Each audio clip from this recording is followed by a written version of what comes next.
Bismillahirrahmanirrahim. Alhamdulillah wa kafa. Wassalatu wassalamu ala rasulina al-mustafa wa ala alihi wa sahbihi wa man ihtada.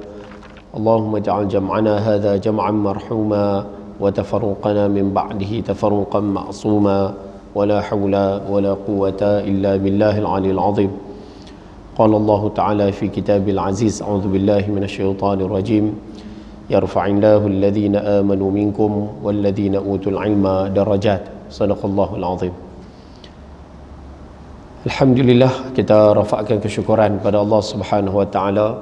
Pagi ini pagi yang ke-16 daripada bulan Zulhijjah 1443 Hijrah. Allah masih lagi menjangkan usia, berikan kita kelapangan, kesihatan, sama-sama berada dalam majlis ilmu pagi ini. Mudah-mudahan pertemuan kita ada manfaat dan kebaikan dunia dan akhirat, insya-Allah. Ayah-ayah, ibu-ibu yang rahmati Allah Ta'ala sekalian, yang pertama macam biasa, siapa yang masih lagi belum niat i'tikaf dalam masjid untuk ilmu, boleh niat sekarang. Mudah-mudahan keberadaan kita dikira sebagai satu ibadah di sisinya, insya-Allah. Itu yang pertama. Yang kedua, saya ulang balik apa yang saya sebut pada bulan lepas. Ada satu riwayat daripada Sayyidatina Hafsah radhiyallahu taala anha, ni ummul mukminin, isteri baginda sallallahu alaihi wasallam. Kata Sayyidatina Hafsah, Rasulullah sallallahu alaihi wasallam tidak pernah meninggalkan 4 perkara. Maknanya sepanjang kehidupan Sayyidatina Hafsah dengan Nabi sallallahu alaihi wasallam, Sayyidatina Hafsah melihat baginda sallallahu alaihi wasallam ni dalam kehidupan tu tak tinggal 4 perkara. Jadi kalau boleh kita ambil lah 4 perkara ni, sama-sama jaga. Yang pertama, baginda SAW tak pernah meninggalkan puasa 3 hari sebulan. Nah, ni sumber kekuatan lah pada kita. Puasa 3 hari sebulan. Kita duk tahu selama ni puasa 3 hari ni hari putih, 13, 14, 15 bulan Islam. Boleh tak? Boleh. Ada ketika puasa hari hitam. Hari hitam ni 27, 28, 29, ujung bulan Islam. Tapi pandangan yang paling kuat adalah pandangan Imam Malik. Imam Malik berpandangan, Imam Malik bagi pandangan 3 hari sebulan ni bila pun tak apa. Maksudnya dalam sebulan tu, sebulan Islam bagi ada 3 hari kita puasa sunat. Jangan tak ada langsung ya. Betul, kalau boleh yang mengaji pagi ni pakat-pakat khatiak lah. Tambah dalam usia kita lah, ada yang 40, ada yang 50, 60 pun ada. Kan? Jadi kalau boleh 3 hari sebulan ni jangan tinggal. Khatiak lah macam mana pun. Hari apa pun tak apa, ejah lah. Paling tidak dalam sebulan ada 3 hari yang kita puasa. Melainkan bulan Ramadan lah. Ramadan pun duk pekang 3 hari juga, jam. Satu. Yang kedua, kalau lebih pada 3 hari lagi bagus lah. Maknanya minimum tu bagi 3 hari, bagi ada. Yang kedua, qabliyah subuh bagi Nabi SAW tak tinggal. Jadi kita kalau terlepas qadha lah. Yang ketiga, beramal pada 10 hari pertama bulan Zulhijjah. Yang ni kita bagi dah hari tu, dah lepas dah 5-6 hari dah lepas. Makna bila tiba bulan Zulhijjah, baginda manfaatkan dengan amal ibadat. Dan yang terakhir, yang ni yang kita sebut sebab bulan depan nak main, tak lama dah, dalam 14 hari. Yang keempat, beramal pada 10 hari pertama bulan Muharram.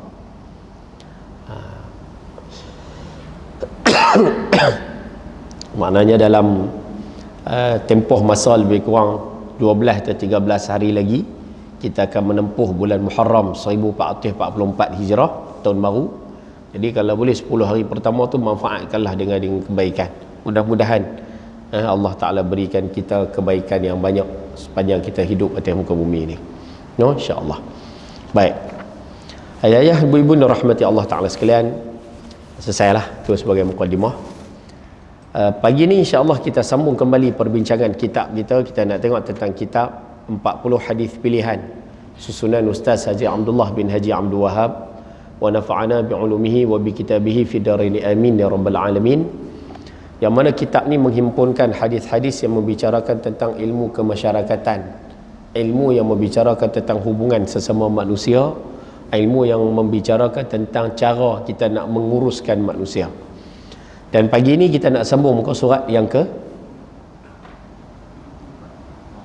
124.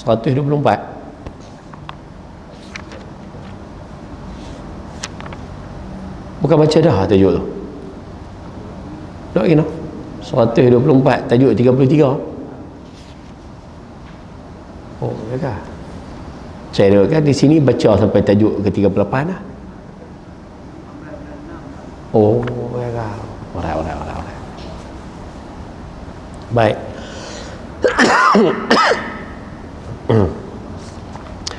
Pagi ini insya-Allah kita akan sambung pengajian kitab kita ni pada muka surat yang ke 124, tajuk ke 33 daripada kitab kita ini, yang mana tajuk pada hari ini adalah berkaitan dengan sedikit tazkirah ataupun kita beri peringatan lah kepada manusia, kepada kita ni selaku manusia, yang mana peringatan ini telah dipesan oleh baginda sallallahu alaihi wa ala alihi wasallam 1400 tahun dulu lagi, dan mudah-mudahan kita yang hadir hari ini beringatlah tentang perkara ni, beringatlah walaupun baginda telah memberikan satu panduan, peringatan ini pasti akan dilupakan oleh manusia, tapi kita sebagai orang yang menuntut ilmu, mudah-mudahan peringatan ini memberikan manfaat dalam kehidupan kita insya-Allah. Karena wadzakir fa inna dzikra tanfa'ul mu'minin. Baik. Pagi ini insya-Allah kita akan sambung pengajian hadis yang ke-33, yang mana hadis yang ke-33 ni membicarakan tentang dunia nikmat yang memperdayakan. Itu tajuk kita pada hari ini, dunia nikmat yang memperdayakan. Baik, apa maksud dunia nikmat yang memperdayakan ini Ustaz? Dalam perkataan mudah saja, kehidupan kita atas muka bumi ni telah menyebabkan kita ni terpedaya dengan nikmat yang Allah Ta'ala bagi.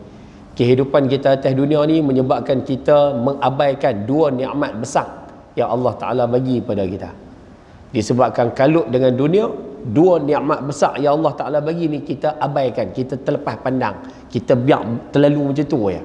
Kita tak gunakan dengan sebaiknya disebabkan kehidupan dunia ni. Tak apalah, mudah-mudahan kita bakal ambil sama-sama hari ni. Ni hadis tazkirah, hadis peringatan, dia nasihat pada kita hari ni. Baik, hadisnya berbunyi, Ani bin Abbas radhiyallahu taala anhuma, Anin Nabi sallallahu alaihi wasallam qala, ni'matani maghbunun fihima katsirun minan nas, as-sihhatu wal faragh. Rawahu al-Bukhari wa Tirmizi wa Nasa'i wa Ibnu Majah. Muka surat 124.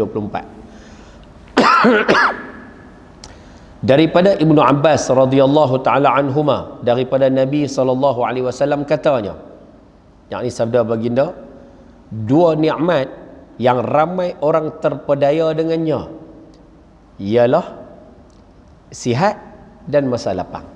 Hadis riwayat daripada Imam Bukhari, Imam Tirmizi, Imam Nasa'i dan Imam Ibnu Majah. Baik. Dalam bahasa mudahlah, Rasulullah sallallahu alaihi wasallam menyatakan dua nikmat yang ramai orang terpedaya dengannya. Yang pertama nikmat apa? Saya rasa senang ya, tajuk hari ini simple, Dua nikmat yang Allah Taala kurniakan kepada manusia, semua manusia dapat, muslim dan juga kafir, semua dapat ni. Tapi ramai manusia mengabaikan dua nikmat ni. Yang pertama nikmat sihat. Sihat di sini boleh catik sikitlah di bawah tu, tulis situ, sihat tubuh badan. Itu maksud nikmat sihat tu. Sihat di sini dengan maksud sihat tubuh badan. Allah Ta'ala bagi mata, telinga, semua sihat. Badan, jantung, buah pinggang sihat.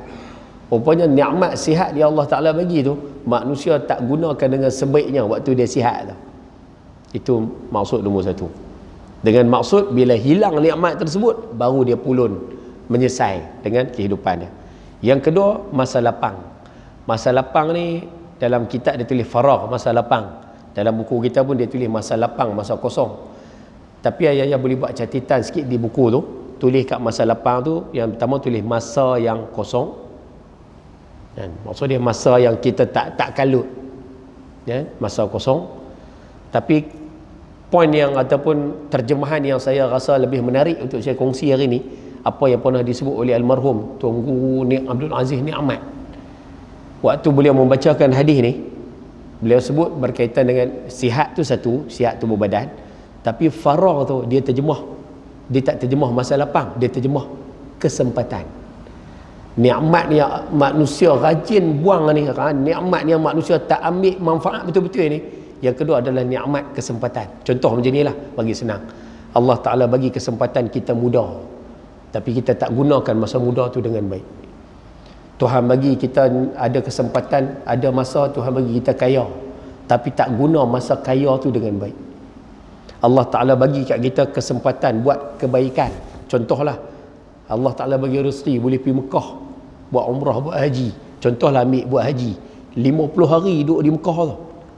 Tapi 50 hari tu dia tak ambil kesempatan masa duduk di haji di Mekah tu buat kebaikan banyak-banyak. Bila balik lepas habis dah kesempatan tu, baru dia menyesal. Itu maksud farah, kesempatan. Semua manusia Tuhan bagi kesempatan, tapi waktu dia dapat kesempatan, dia tak guna kesempatan tu. Bila terlepas kesempatan tu, baru dia menyesal. Faham tak bahasa Allah? No, dia panggil farah.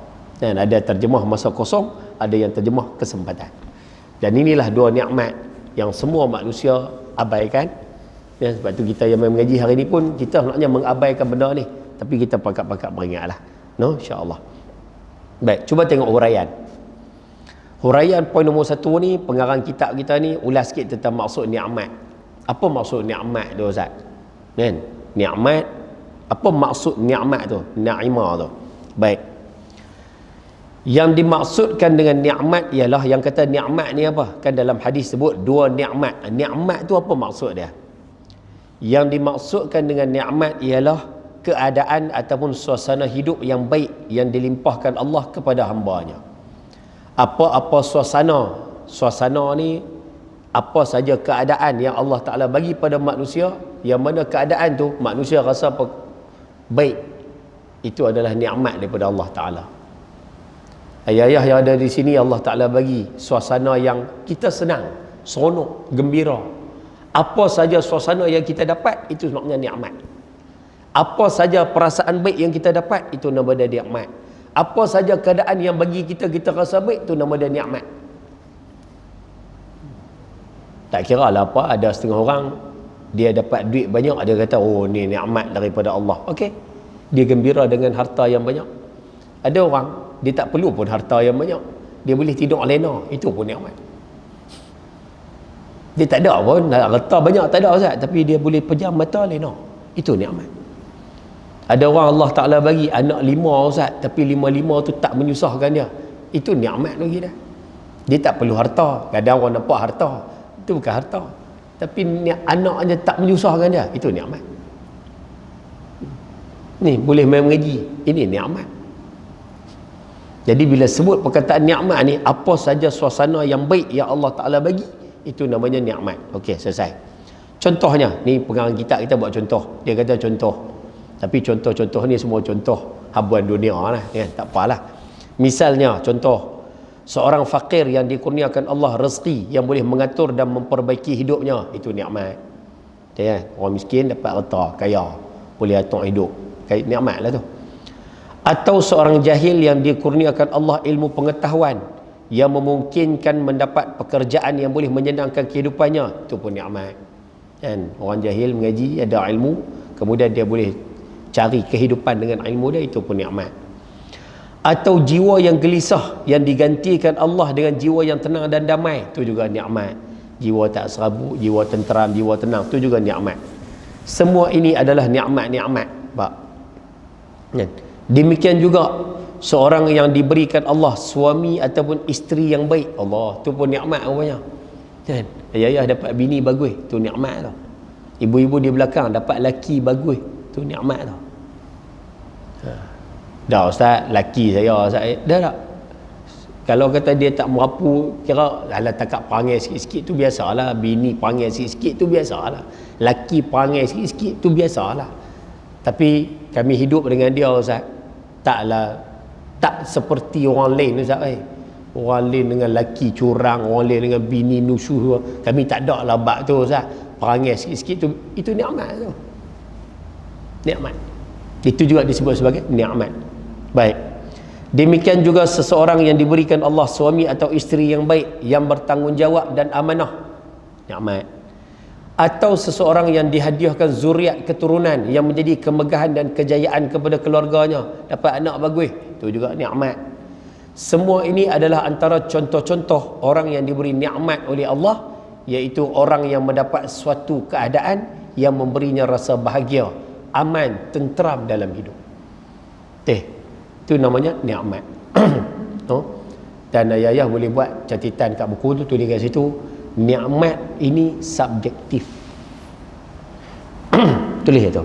Nikmat ini subjektif. Maksudnya nikmat ni tak sama bagi setiap orang. Ada orang Allah Ta'ala bagi kat dia harta, dia seronok, dia rasa bahagia. Ada orang Tuhan bagi harta sikit, dia seronok. Ada orang hidup atas muka bumi ni sihat, seronok. Tapi ada manusia Tuhan bagi sakit, seronok. Kita rasa Allah takkan bagi sakit tu. Tak. Saya buat satu contoh. Al-Imam Imran bin Husain, ni seorang sahabat Nabi SAW yang doa dia sangat mustajab, sehingga disebut dalam kitab sejarah malaikat menziarahi dia setiap hari. Setiap hari malaikat ziarah dia. Ni sahabat.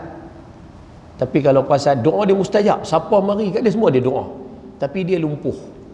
Dan dia tak pernah mendoakan bahawa dia sihat. Dia tak pernah doa pun bagi diri dia sihat. Orang mari doa semua dia suruh, orang suruh doa semua dia doa.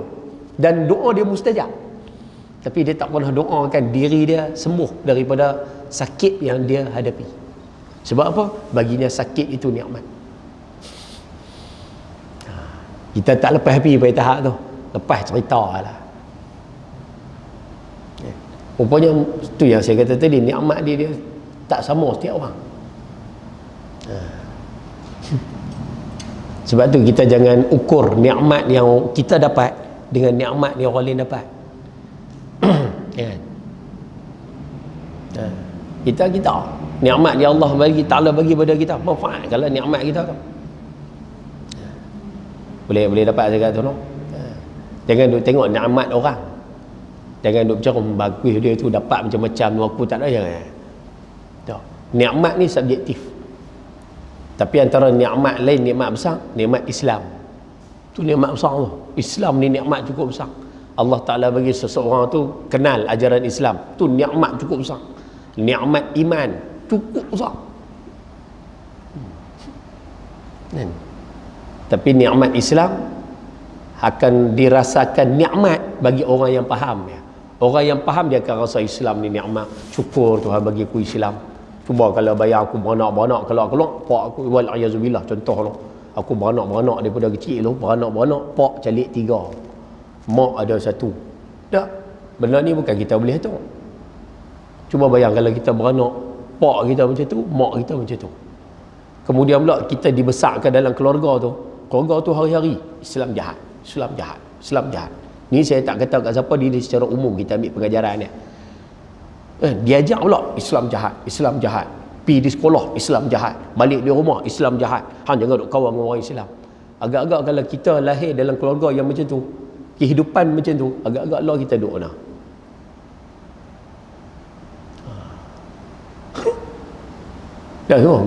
Tu yang kata nikmat tu, nikmat. Rupanya agama kita Islam ni pun nikmat tu, sangat nikmat ni. Nikmat iman, nikmat tu. Nikmat Quran, iman, nikmat tu. Nikmat. Boleh kenal agama, boleh sayang agama, tu nikmat tu. Pasal ada manusia ada agama tapi tak sayang agama dia. Tu yang main merapu baru ni tengok. Hak dia produk viral apa?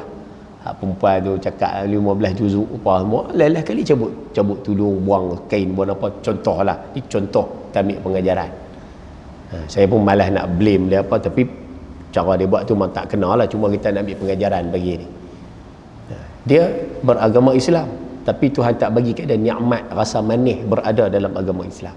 Macam mana? Habuan. Tuhan tak bagi. Nak salahkan Tuhan tak boleh, itu hak Tuhan. Tapi dia tak dapat nikmat tersebut, kita ambil pengajaran daripada apa yang berlaku tu. Dan duk cerita merapu apa semua, tak kahwin tapi ada boyfriend lah apa, duk cerita merapu macam mana. tu kena syukur kita ni atas nikmat yang Tuhan bagi ni, kena syukur sungguh. Ibu-ibu di belakang rajin baca Quran, bagus kan? Sebab Nabi SAW bersabda, saya tak bawa hadis tu kan, Nabi pernah bersabda dalam sebuah hadis, Nabi kata siapa-siapa yang baca Quran, siapa-siapa baca Quran, dia boleh nikmat baca Quran dia. Lain tak ada Ustaz baca Quran dia. Tapi bila dia tengok orang lain dapat nikmat, orang lain kaya, orang ni anak ramai, orang ni dapat macam-macam, dia rasa nikmat yang depa dapat ni nampak gaya bagi dia rasa besar. Oi, depa ni anak ramai ni, aku ni tak ada apa baca Quran lah. Oi, depa ni rajin tu, dapat nikmat boleh berjalan merata, aku ni orang baca Quran ya. Rupanya Nabi kata siapa yang dapat baca Quran tapi dia duk berasa orang lain dapat nikmat lagi besar daripada dia, Nabi kata faqad istasghara ma azama Allah. Orang ni dia sebenarnya duk peleceh benda besar yang Tuhan dah bagi kat dia. Dia sedang memperkecilkan, peleceh lah bahasa kita. Dia peleceh nikmat besar yang Tuhan dah bagi kat dia. Dia boleh baca Quran tu nikmat besar punya. Tapi dia duk nampak nikmat orang lain lebih besar daripada dia. Dia peleceh nikmat besar yang Tuhan dah bagi kat dia. Nikmat baca Quran. Itu kena jaga benda-benda macam tu, no? Nak abang kata nikmat lah, nak cerita hak tu lah benarnya. Dan nikmat ni subjektif, tak sama setiap orang, no? Ada soalan nak tanya tak ni? Ada apa nak tanya? Tak apa. Hari ni bukan live, tak apa kan? Kalau kata tak sesuai, tak payah masuk langsung. Ada soalan? Ibu-ibu ada soalan, tanya tak apa kan?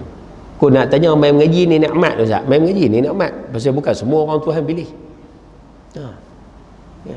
Ayah-ayah yang ada di sini terlibat, contohlah ni contoh, terlibat dalam memperjuangkan Islam, sama agak bukan semua orang Tuhan pilih.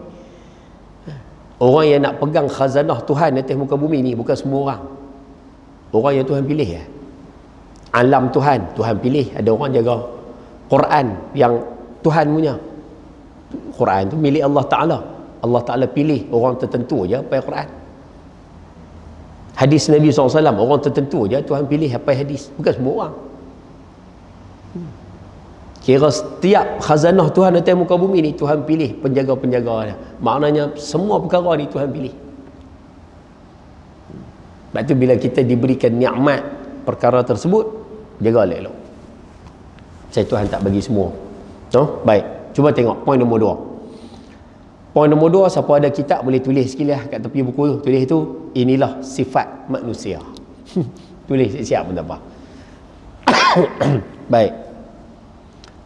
Poin nombor 2, pengarang kitab kita peringatlah sikit. Dia nak sebut apa? Yang pertama dia sebut nikmat.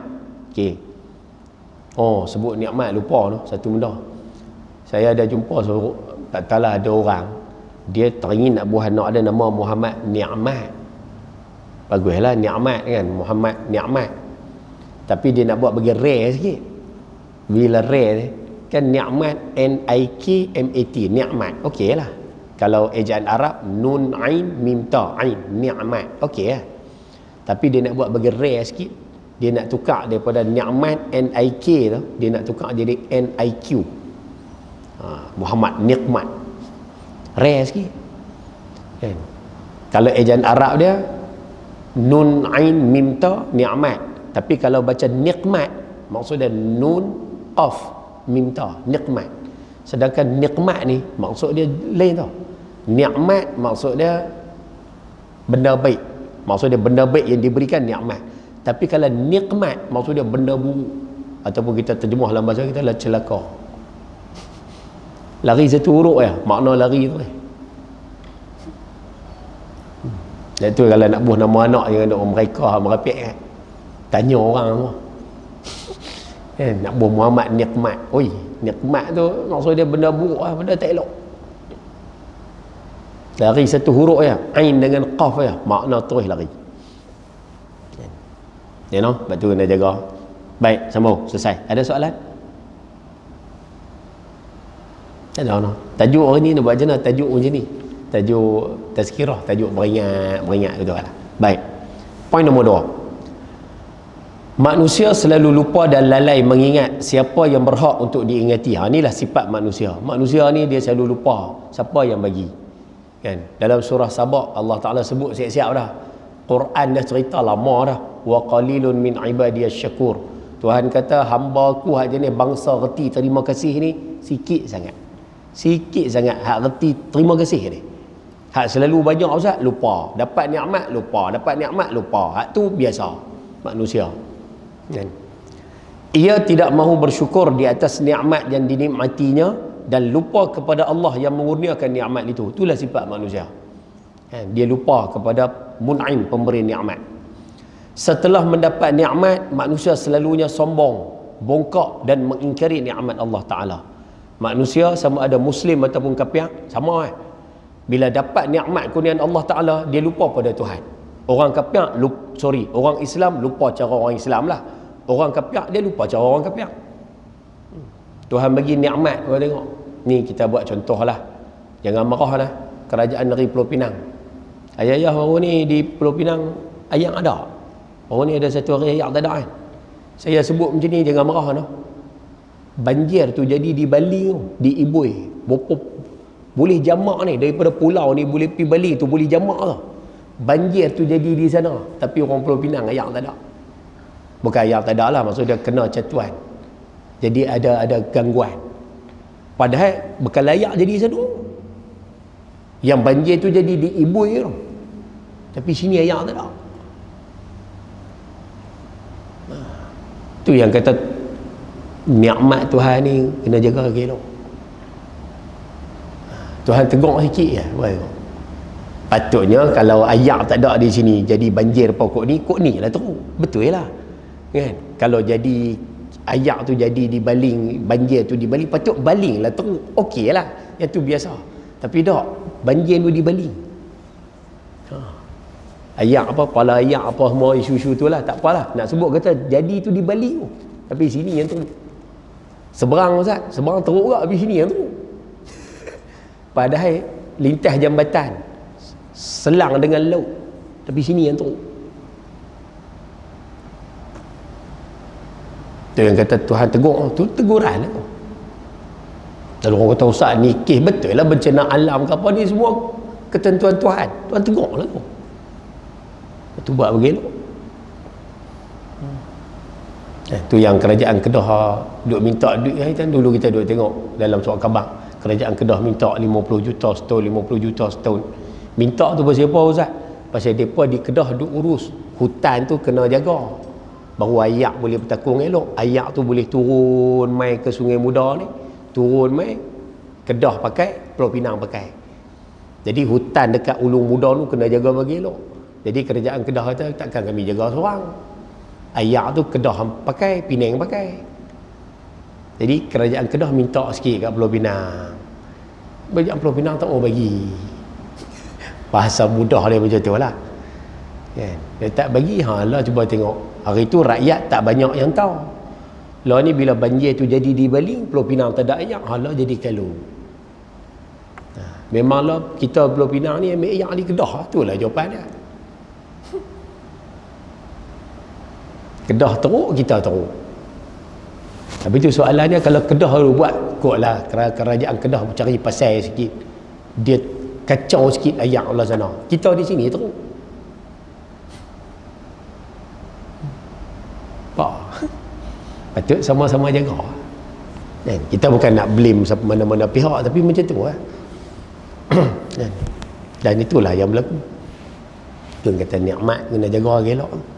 Tuhan bagi nikmat Pulau Pinang elok, jaga elok. Duk buat ikut suka sampai langgak apa yang Tuhan kata jangan rosakkan, kita rosak dan sebagainya. Nikmat tersebut bila kita tak manfaatkan, kita langgak pula rosakkan nikmat pemberian Tuhan, habis. Tahu nak cerita panjang, kalau cerita pun dia jadi banyak cerita. Dah, so duk cerita banyak-banyak. Kan? Abang kata jangan sombong. Nikmat yang Tuhan bagi ni jangan sombong. Pasal nikmat dia bagi ni dia pinjam, dia boleh ambil balik. Itu yang kita kena faham. Dan Allah Ta'ala berfirman dalam Al-Quran, afa bil batili yu'minun wa bi ni'matillahi hum yakfurun, suratul Nahli ayat 72. Dalam Quran Allah Ta'ala sebut, adakah mereka percaya dengan yang batil? Dan yang batil itu maksudnya yang bercanggah dengan agama Islam. Adakah mereka percaya dengan yang batil? dan kufur dengan nikmat Allah Ta'ala? Ya, itu soalan yang Allah Ta'ala tanya dalam surah An-Nahli ataupun An-Nahlu, samalah. Ya. Allah Ta'ala selalu meminta supaya manusia mengingati nikmatnya dan bersyukur kepadanya. Yang tu satu daripada sifat yang saya rasa semua kena sedia maklum. Allah Ta'ala minta kita ingat nikmat dia. Allah Ta'ala suruh kita syukur dengan segala nikmat dia. Sebab tu jangan lekang daripada mulut Alhamdulillah, Alhamdulillah, Alhamdulillah. Saya rasa bagi dah kot di sini dulu. Saya ingat tak saya pernah bagi lah. Ya tak bagi kot. Kalau kita tengok antara doa yang diajar oleh Nabi SAW, simple lah. Dapat nikmat baik dengan dapat nikmat buruk. Tengok lah, doa dia lebih kurang ya. Tapi kalau tak hafal pun tak apa, kita boleh tangkap poin dia. Tengok lah, bila dapat satu-satu benda baik, apa saja nikmat baik kita dapat, banyaklah doa kita diajak. Tapi salah satu dia, Nabi ajarkan kita baca doa Alhamdulillahilladzi bini'matihi tatimmus salihat. Itu antara doa dia. Alhamdulillahilladzi bini'matihi tatimmus salihat. Alhamdulillah, segala puji bagi Allah, alladzi, yang, bini'matihi, dengan nikmat yang Tuhan bagi ni, tatimmus salihat, menjadikan kita lebih taat kepadanya, lebih taat kepada Allah. Segala puji bagi Allah yang mana dengan nikmat yang dia bagi ni menjadikan kita ni menyempurnakan kesolehan. Maksudnya menjadikan kita lebih taat lah. Okey, selesai. Dapat nikmat baik, doa tu diajak. Tak apalah, tak rapai Ustaz, tak apa. Bila dapat benda buruk, apa saja benda buruk kita dapat, Nabi ajak kita baca doa Alhamdulillah ala kulli hal. Segala puji bagi Allah, Alhamdulillah, segala puji bagi Allah ala kulli hal, atas segala sesuatu. Dapat benda baik, Alhamdulillahilladzi bini'mati tatimmus salihat. Dapat benda buruk, Alhamdulillah ala kulli hal. Kalau tengok antara dua doa ni, yang sama dekat mana? Sama dekat Alhamdulillah. Sebab itu kunci mudah dia. Lepas ni jadi apa pun, Alhamdulillah. Tu ya. Ni Tuhan bagi haji, dengar kata naik pangkat, Alhamdulillah. Ni dengar kata anak nak menikah, Alhamdulillah. Dengar kata ada orang kira anak, Alhamdulillah. Alhamdulillah. Ni dengar kata tak boleh pergi haji, kena tipu dengan syarikat, Alhamdulillah. Pernah jumpa ada orang jenis macam tu? Dia kena apa pun, Alhamdulillah. Hak baru ni kan tengok ada syarikat hak tipu tu kan. Hak syarikat tipu tu memang salah lah. Hak tu selesai lah. Kita nak bicara hak nak pergi haji 400 orang. Ayah-ayah, ibu-ibu jangan lupa nah. Kan? Kadang-kadang ada manusia dia tak pergi menunaikan haji di Mekah, tapi berkat usaha dia, niat dia, apa kita panggil usaha dia lah, ikhtiar dia, dia dapat pahala haji insya-Allah. Mudah-mudahan. Masa dulu dalam sejarah ada dibuktikan. Dalam sejarah kan ada cerita kan. Abdullah bin Mubarak kan dia bersiap nak pergi haji tu. Siap nak pergi haji. Satu hari sebelum dia nak pergi haji tu, dalam dekat-dekat nak pergi haji dah, dia tengok jiran dia keluar daripada rumah, pergi kerat bangkai kaldai, buat masuk dalam rumah. Bangkai kaldai mati, pergi kerat pohon, buat masuk dalam rumah. Kaldai haram dimakan, satu hari dah. Haram dimakan tu satu hari dah. Dah bangkai pula, haram lagi. Jiran dia pergi kerat, buat masuk dalam rumah. Dia pergi bagi tahu jiran dia, kata tak boleh. Mana boleh makan kaldai. Dah kali tengok, jiran dia kata apa? Daging kaldai ni haram untuk kamu. Untuk kamu tak boleh, tapi untuk aku boleh. Untuk kami ni boleh. Pasal apa? Rupanya jiran dia sedang miskin, teruk, fakir teruk. Nak makan tak ada. Jadi darurat sangat dah, tak makan boleh bawa pada kematian. Sebab tu pergi keluar kerat kaki kaldai. Lah kali dia buat apa? Dia kata tak boleh bagi aku untuk menunaikan haji, sedangkan jiran aku ni susah. Tak boleh aku pergi haji. Dia ambil duit nak pergi haji tu belakang, bekalan semua tu, rak pergi bagi tu kat jiran tu. Dan rupanya tahun tu, orang-orang yang menunaikan ibadat haji di Mekah, mereka mendengar, ada yang kata mimpi lah, apa macam-macam lah, tapi point dia, mereka mendapat berita haji yang dilakukan oleh orang hak buat ni, dia tak pergi haji pun. Dia ambil reta dia nak pergi haji tu, pergi bagi ke orang miskin. Rupanya dia dikira mendapat pahala ibadat haji. Di atas usaha dia, pergi bagi reta ke orang. Sama macam geng ni, nak pergi semua siap dah. Kan? Bukan habis sikit, kita habis dekat 14,000 ya. Depa apa 75,000 pun ada, 40,000 pun ada. kan, angka yang besar. Mudah-mudahan mereka juga mendapat pahala haji walaupun mereka tak pergi ke Mekah pada tahun ni. Ujian tu ujian tu. Tapi ada hak pi tu sampai-sampai tak apalah buat jenah, alhamdulillah lah ujian Tuhan untuk kami. Alhamdulillah ni. Yang ni yang kita mau, kalau boleh sampai tahap macam ni kira kemah. Kan? Ibu-ibu boleh kan, suami balik abang, apa abang kahwin lain, alhamdulillah. Boleh tu, kalau boleh tu kira kemah. Kan? Alhamdulillah tu bukan alhamdulillah dapat nikmat baik, tapi dapat reba, tapi alhamdulillah. Oh, kalau boleh tu kemah. Ya. Seorang pun pening kepala dah, alhamdulillah. Seorang pun sakit kepala dah, Ustaz. Macam itulah. Ustaz, ada tak Ustaz orang kahwin Ustaz dapat suami bagus macam ni Ustaz? Tak ada. Tak ada. Ustaz, ada tak orang kahwin dapat bini macam ni Ustaz? Kira taat lentik elok Ustaz. Kira kami ni habaq apa? Tak ada. Nak cari mana dalam dunia ni? Tak ada. Dalam syurga insya-Allah ada. Dalam dunia tak ada. Sebab apa Ustaz? Allah Ta'ala bagi sebagai ujian. Dan ujian tu juga nikmat. Nikmat. Tu yang saya kata tadi, setiap orang pandang nikmat ni tak sama. Kita dapat bini serabut, kita stres. Tapi ada para ulama dulu, tu saya cerita dulu, ada ulama karang kitab Safahat min Sabril Ulama wal Muluk wal Hukam kot ala Zawjat. Cerita pasal orang-orang dulu, orang ulama dulu, orang alim dulu sabar dengan bini. Rupanya orang dulu bini dia pun lagi sekan.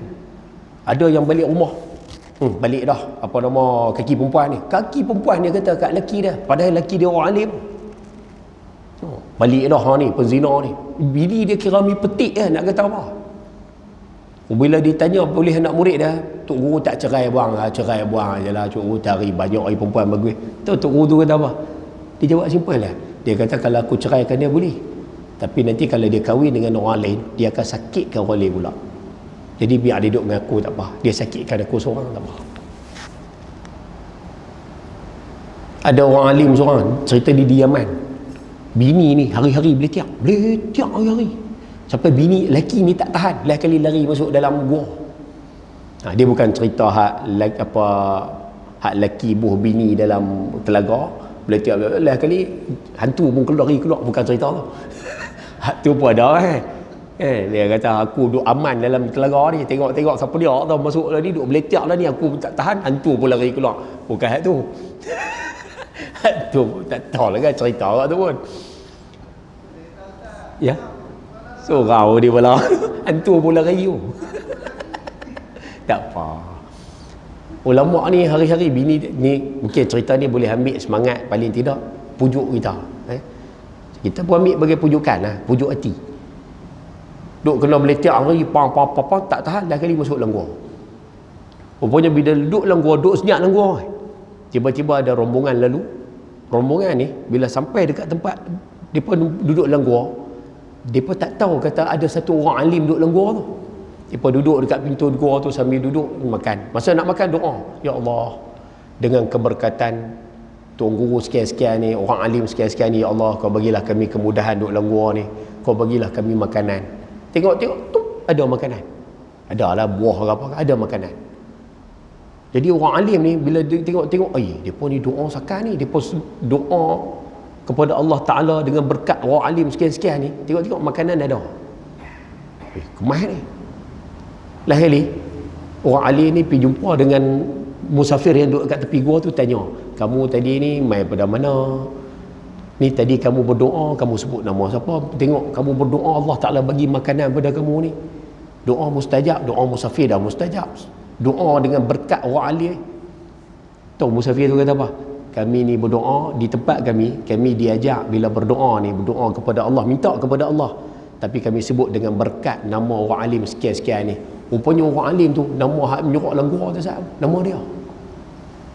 Rupanya dia, musafir ni kata, di tempat kami, nama yang kami sebut ni nama ni memang orang alim besar namanya. Dia kekasih Allah Ta'ala. Rupanya barulah orang alim hak duk menyuruh dalam gua ni tahu, rupanya di tempat lain aku ni rupanya kekasih Allah Ta'ala, Tuhan kasih pada aku kan. Rupanya bila dengar tu, tak apalah dah kekasih Allah Ta'ala, takkan duduk dalam gua, balik lah. Sampai di rumah buka pintu, tahu bini dia kata apa? Dia kata, abang dipilih oleh Allah Ta'ala untuk menjadi kekasih Allah ni. Abang tahu sebab apa? Salah satu sebab dia, pasal abang tahan saya boleh tiap ya. Sebab saya boleh tiap abang jadi Tok Wali. Sebab saya duk boleh tiap teruk ni, abang jadi Tok Wali. Sebab tu yang mana main mengaji hari ni, kalau bini boleh tiap, sabar, Tok Wali lah tu. Doji noh. Kalau bini boleh tiap pumpang, itu tanda kita ni Tok Wali. Tok Wali ni bukan Tok Wali terbang atas ayak tu, bukan. Dia kata Tok Wali terbang atas ayak, hilang di Sungai Tiram, muncul di Mekah. Bukan Tok Wali tu. Tok Wali ni maksudnya kekasih Allah. Orang-orang yang menjadi kekasih Allah, antara ujian yang Allah Ta'ala akan bagi, bini dia boleh tiap. Jadi kalau siapa dapat bini boleh tiap, sabarlah. Lagi banyak boleh tiap, lagi tinggi wali dia tu. Bini boleh tiap, boleh tiap, bagus. Tok Wali. No, ibu-ibu jangan ambil hak ni pula sebagai lesen. Wah, cantik boleh tiap lagi zakat. Kalau lelaki kita faham tak apa, takut lelaki kita tak faham.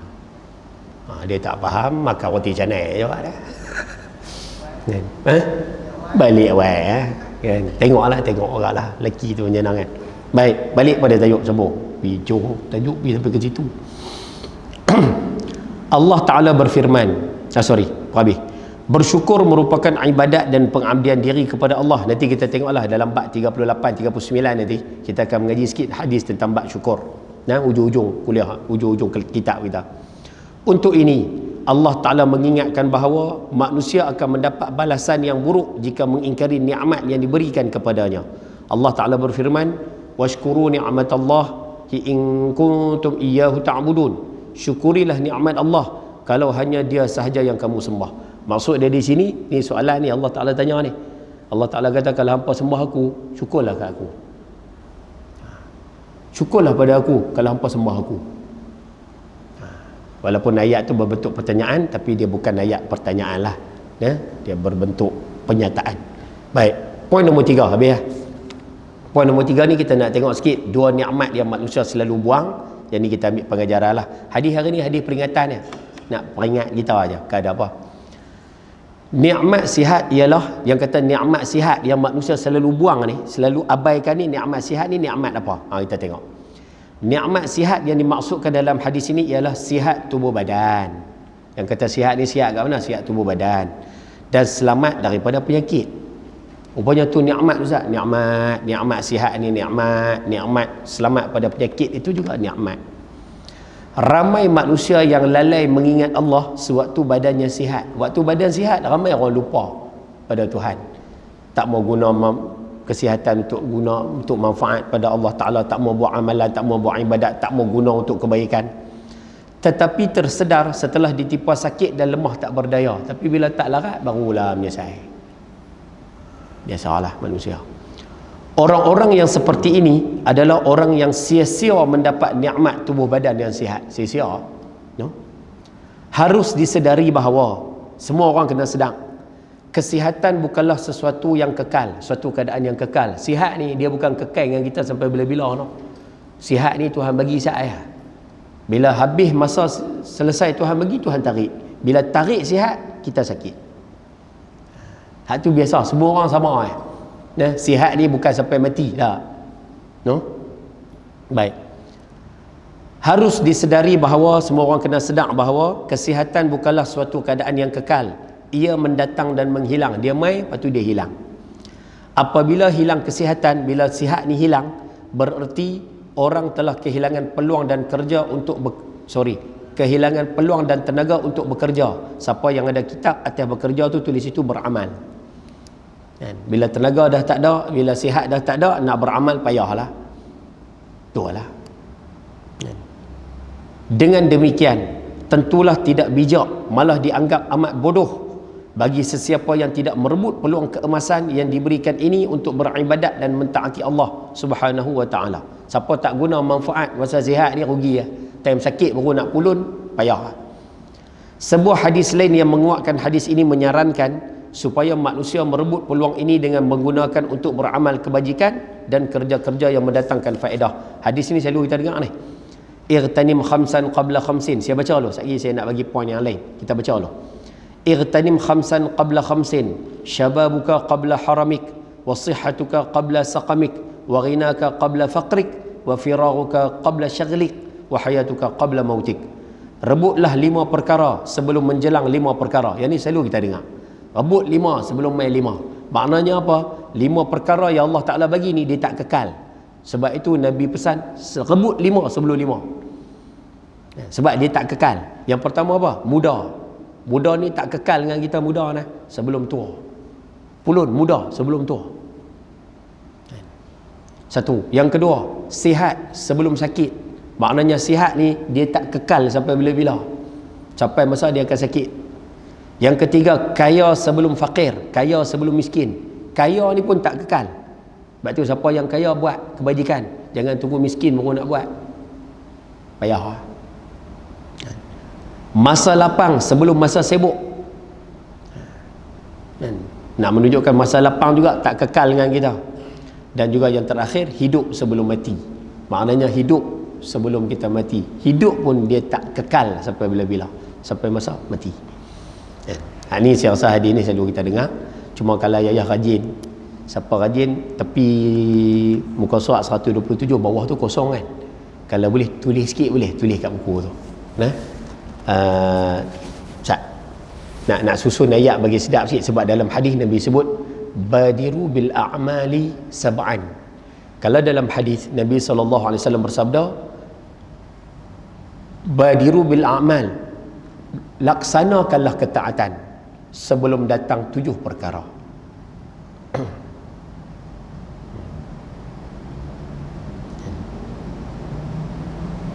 Siapa nak tulis no?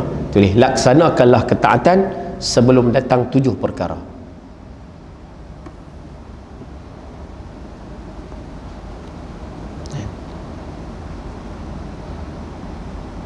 Sambung ayat tu. Sambung ayat dia, tulis di bawah tu, tulis situ, jika kamu bertangguh, jika kamu bertangguh, kamu hanya akan menemui. Jika kamu bertangguh, kamu hanya akan menemui.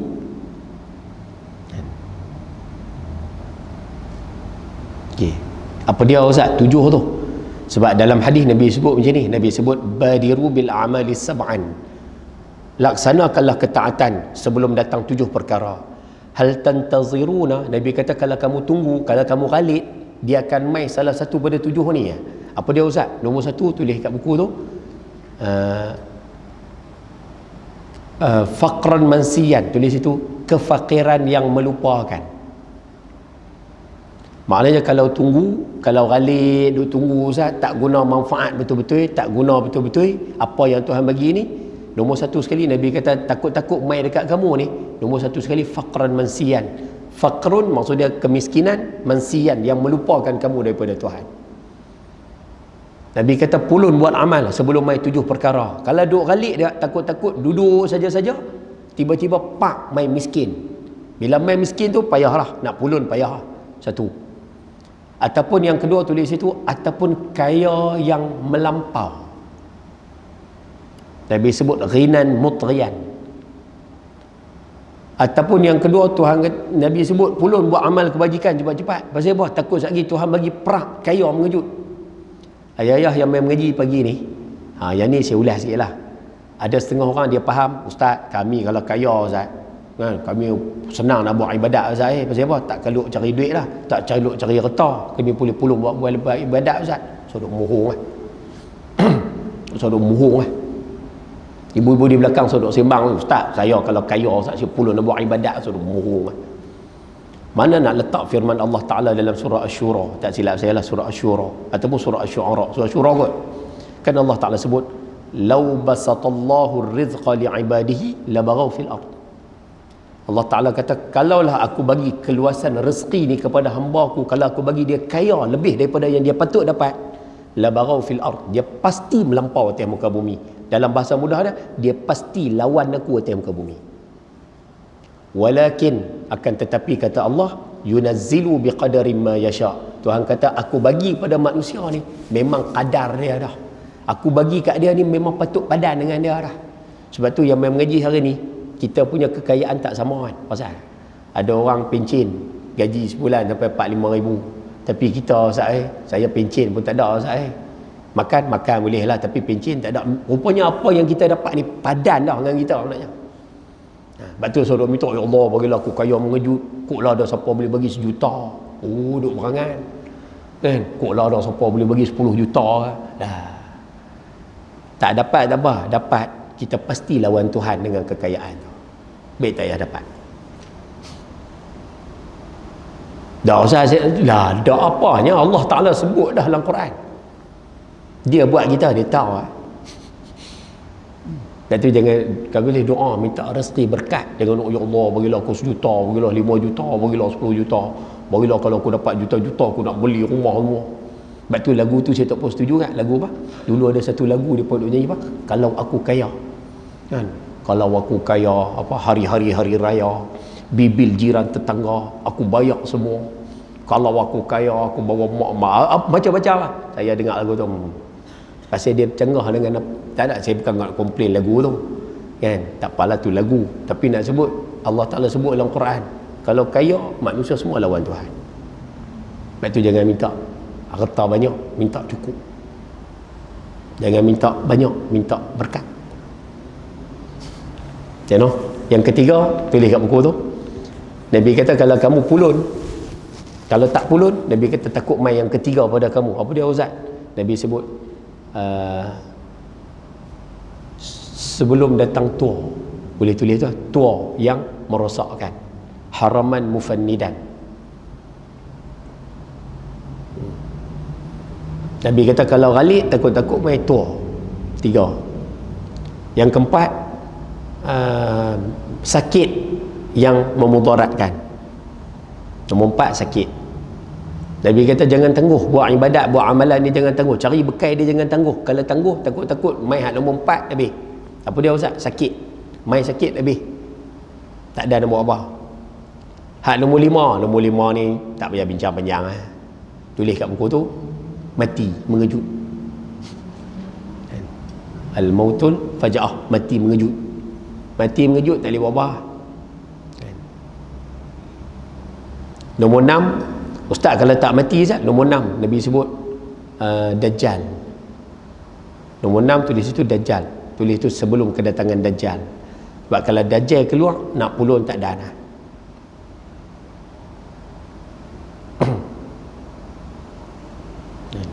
Dan yang ketujuh, kiamat. Tulis itu sebelum kiamat. Maknanya kalau nak buat amalan, nak pulun buat amalan sebelum miskin mengejut, sebelum miskin melupakan, sebelum kaya melampau, sebelum tua, sebelum sakit, sebelum mati, sebelum dajjal, sebelum kiamat. Nak pulun sebelum 7 tu. Pasal Nabi kata kalau mai 7 tu tak boleh buat apa dah. Kalau duk tangguh-tangguh 7 tu je nanti mai. Dia mai kita tak boleh buat apa dah. Ada soalan?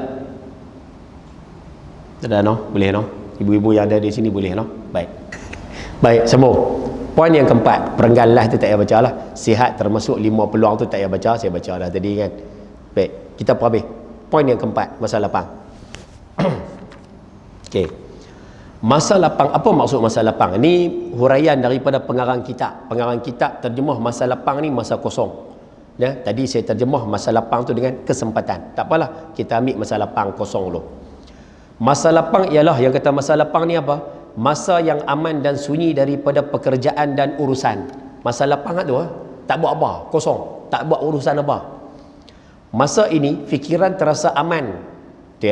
Fikiran tenang, perasaan bersih daripada kebimbangan dan kecemasan, tak fikir apa, tenang. Inilah suatu masa yang amat berharga, dan kerana itu wajar bagi manusia merebutnya untuk beramal soleh. Patutnya time ni pulun. Oh, yang ni susah. Saya minta maaf saya mengajak tajuk ni, saya pun tak boleh nak beramal benda ni. Masa kosong rugi. Banyak merugikan masa kosong. Dan ayah-ayah di sini saya rasa boleh pun. Pasal bila umur meningkat, patutnya tidur kena kurang lah. Umur meningkat, tidur kena kurang. Jangan tidur banyak kan. Naik 40, 50, 60, tidur kena kurang. No? Baik. Tak apalah. Sambung. Terdapat ramai manusia yang tidak mengisi masa lapang ini dengan kerja berfaedah bagi kepentingan dunia dan akhirat. Ni letiran daripada pengarang kitab. Beliau mengatakan ramai manusia masa kosong ni manfaat dunia pun tak ada, aku lah nak pergi menyengkui, nak pergi apa pun tak ada, hak manfaat akhirat lagi tak ada lah. Mereka menghabiskan masa seperti ini dengan macam-macam perkara sia-sia. Ni budaya tahun 1980 time buku ni dikarang kan, lagi sekal lah, no?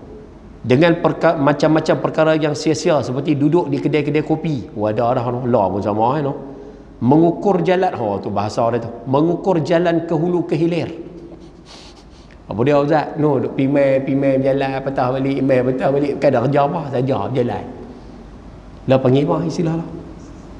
Exercise. Nak kata tak tahu lah, lebih kurang macam tu lah. Maksudnya dia duk pimai tak buat apa. Ataupun apa saja kerja yang tidak baik. Lah lagi sekali main dengan handset dengan apa lagi no? Membuang masa seperti ini bererti mensia-siakan umur dan hidup. Tengok no?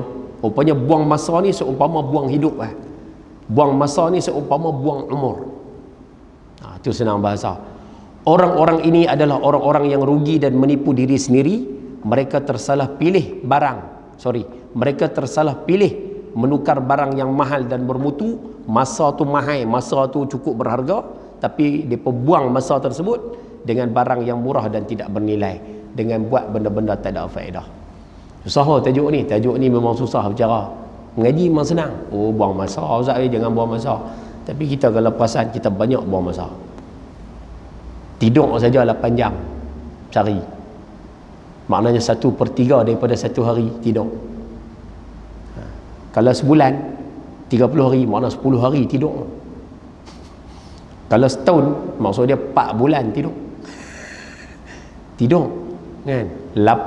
4 bulan tu tidur, 8 bulan berjaga, bukan buat ibadat. 8 bulan tu berjaga. Banyak tu. Betul lah.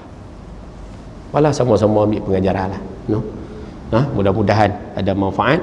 Jadi kesimpulan dan pengajaran ayah-ayah boleh baca sendiri, yang mana dalam kesimpulan tersebut disebut isu nikmat badan, yang kedua nikmat waktu lapang, yang ketiga suruh bersyukur, dan yang keempat disebut dalam kesimpulan ni tentang penyakit manusia iaitu lalai, no? Jadi mudah-mudahanlah hari ini kita kongsi sikit tentang nasihat sihat tubuh badan. Manfaatkanlah sementara tubuh badan kita masih sihat, dan nikmat masa lapang ataupun nikmat kesempatan manfaatkanlah bila kita diberikan peluang, no? InsyaAllah bulan depan yang ni jam sikit, yang ni saya siap jam.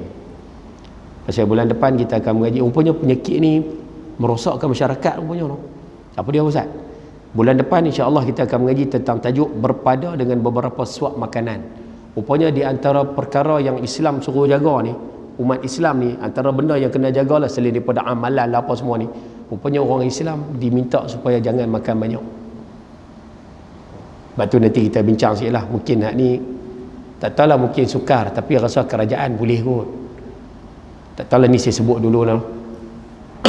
Nak buat tu susah, tapi mungkin lontaran ni kalau sesuai kerajaan boleh buatlah. Tak sesuai buat macam mana kan. Mungkin kerajaan boleh tetapkan kot kedai makan dibuka untuk waktu-waktu tertentu sahaja kan. Kalau boleh macam contoh kedai makan 24 jam kan. Kalau tempat-tempat tertentu macam highway apa semua tak apalah, tapi kalau macam kedai-kedai biasa ni takkan buka sampai 24 jam. Pukul 3 pagi nasi kandang apa cerita. Tak, kita buat contoh. Orang dulu makan dia ada sistem dia. Pagi makan kuih, makan nasi lemak sebungkus, minum air teh, minum ringan-ringan. Tengah hari baru makan berat. Jadi sistem badan tu dia elok. Malam pula makan pukul 7, pukul 8 makan. Sistem badan tu jadi elok lah. Tapi bila sistem makan hari ni sudah jadi celaru, kita mula tengok manusia lah sebab tu lah umur 40 gaut, umur 25 kena sakit tu, sakit ni. Umur muda-muda sakit dah. Punca dia apa? Makan lah. Pukul 8 pagi nasi campur kuah taruh atas. 8 pagi ayak teh Itu pagi. Mai tengah hari tak payah bincang lah, tengah hari lagi ngeri ya. Kan? Mai petang malam pukul 8 tak makan. Dia pergi tibai pukul 11 Ustaz. Dia tibai nasi goreng tom yamnya dengan tu dengan ni pukul 11. Balik rumah lena. Sedangkan saya rasa semua yang mengaji sedia maklum, makanan ni paling kurang 4 jam. Sehari tak apa, tapi kalau hari-hari dah jadi budaya macam tu, tak rosakkah kesihatan manusia? So. Wah, ni bulan depan kita boleh tengok. Tajuk ni pun bagus ya. Pergi jam. Kan? Boleh no? InsyaAllah. Ada soalan nak tanya? Habis ya? Ibu-ibu ada soalan? Tak ada soalan no? Jadi lepas ni kalau suami kahwin tu, Alhamdulillah no? Alhamdulillah. Melawak aja dengan baik hati kan? Melawak. Ya no? Tak ada soalan no? Jadi kalau tak ada soalan, saya rasa cukup sekadar itu dulu. Apa yang baik daripada Allah Ta'ala, yang buruk kelemahan diri saya sendiri, mohon maaf terkasar bahasa, tersalah kata, dan minta maaf lah sebab hari ni tajuk tazkirah, tajuk peringatan, dan dia tak bahas tentang hukum hakam. Jadi kita ambil pengajaran lah hari ni, insyaAllah. Sekian, wabillahi taufiq wal hidayah. Assalamualaikum warahmatullahi wabarakatuh. Bismillahirrahmanirrahim. Alhamdulillah rabbil alamin, wassalatu wassalamu ala asyrafil anbiya wal mursalin wa ala alihi wa sahbihi ajma'in. ربنا آتنا في الدنيا حسنة في الآخرة حسنة وقنا عذاب النار. صلى الله على سيدنا محمد وعلى آله وصحبه وسلم. الحمد لله رب العالمين. تقبل الله منكم. Ya.